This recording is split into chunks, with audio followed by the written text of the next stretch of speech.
Kumusta naman ang mga nanay dyan? Kaya pa ba? Kakayanin. Kayanin nga ni.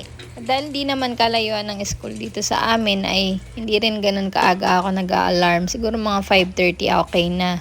Tapos yun, magre-ready agad ako ng breakfast nila. Tapos sila naman ay magliligo-ligo na. Minsan nililigoan ko pa yung bunso pero madalang na. At minsan pinagpe-prepare ko na rin sila ng baon nila para sa tanghali. Pero minsan yung mga ganyang pagkain ay pagkain lang nila yan sa merienda. Kaya tuwing bakasyon nga ng mga bata ay tuwang-tuwa din ako dahil syempre bakasyon din natin, hindi natin kailangan gumising ng maaga. Pwera na lang na may order sa akin ng umaga.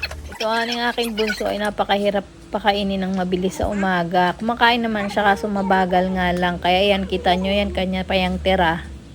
At inihahatid ko pa nga pala sila sa school. At pagkabalik ko ay ito ang bubungad sa akin ng maraming kalat. Siyempre iiwan ko muna yan at unahin kong ihatid sila. Kaya pagbalik, sa ako na lang siya liligpitin. Kapag nga ako ay may gawa, yung mga pa-order, mabilisang linis lang talaga yung ginagawa ko. At unahin ko muna siyempre yung mga pa-order ko.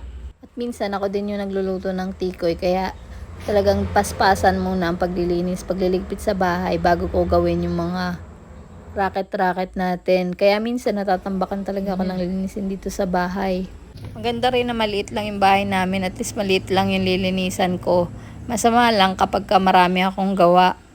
Nahihirapan ako kumilos. At insundo ko nga pala yung mga bata. Kung tutuusin, pwede naman na silang mag-commute. Pero ayoko. Hanggat maaari talagang hatid sundo ko sila. At ito nga palang bunso ko habang may ginagawa ko ay naglalaro siya ng kanya. Siyempre, habang nagluluto ako ng tikoy ay nagre-ready na rin ako para sa dinner namin. Multitasking ika nga. So yun nga pala ang racket ko today. Nagtikoy ako.